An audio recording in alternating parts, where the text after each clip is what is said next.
Bonjour à tous, bienvenue dans ce journal. Aujourd'hui, nous allons parler de plusieurs thèmes. Officiel, le jeu Build a Plan appartient maintenant à Ditto Big Studio. Les studios Ditto Big sont connus pour avoir fait chuter des jeux comme Blood Ball, Un voyage poussiéreux, Grow a Garden et j'en passe. Ils viennent de racheter le jeu Build a Plan, qui est, je le rappelle, un jeu proche de Build a Boat construit un bateau.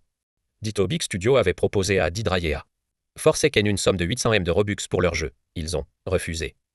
Leur technique étant d'acheter des jeux connus, les remplir de gameux passes pour en tirer du profit et transférer les Robux en euros. Ils sont sans doute le studio le plus détesté de Roblox. Roblox ont modifié plein de noms comme de groupes à communauté. De amis à connexion, le parti et le partivoise, catalogue à marketplace, jeu à expérience. Les joueurs pour la plupart n'ont pas aimé ces changements, ils trouvent que les anciens noms étaient meilleurs. Roblox n'ont pas encore parlé de ces changements dans leurs réseaux sociaux. Roblox ont annoncé le 18 juillet que le OF était de retour. Pour moi, le OF est revenu hier soir. Pour ceux qui ne savent pas ce que c'est, le OF était le son de mort de Roblox. Il a été enlevé en 2022 pour raison de droit d'auteur. Je trouve que c'est une superbe nouvelle car ça me rend nostalgique de l'ancien Roblox. Les jeux Squid Game se multiplient tellement qu'on s'y perd, mais voici ce qu'il y a à savoir. Déjà, 2 jeux qui ouvriront prochainement font déjà de la publicité sur les réseaux sociaux.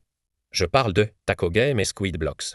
Ils estiment pouvoir dépasser un game, le Squid Game, le plus connu. Un game à 1,5 milliard de visites. Netflix est aussi ajouté dans ce marché avec son jeu Squid Game, A Final Game, ils ont 31,8 millions de visites. Je pense que Taco Game et Squid Blocks se surestiment, battre un game et Netflix ne sera pas facile. Ils devront convaincre les joueurs. Après la Chine, le Guatemala et la Turquie, c'est le Qatar qui interdit Roblox. Le gouvernement qatari indique qu'ils l'ont interdit pour les contenus de Roblox et l'irrespect de la religion. Je trouve qu'ils ont raison. Le Qatar est un pays très impliqué dans la religion musulmane, donc si Roblox la contraint, c'est normal. Le match 23 Candor versus Yanis TC s'est déroulé en live dans sa chaîne.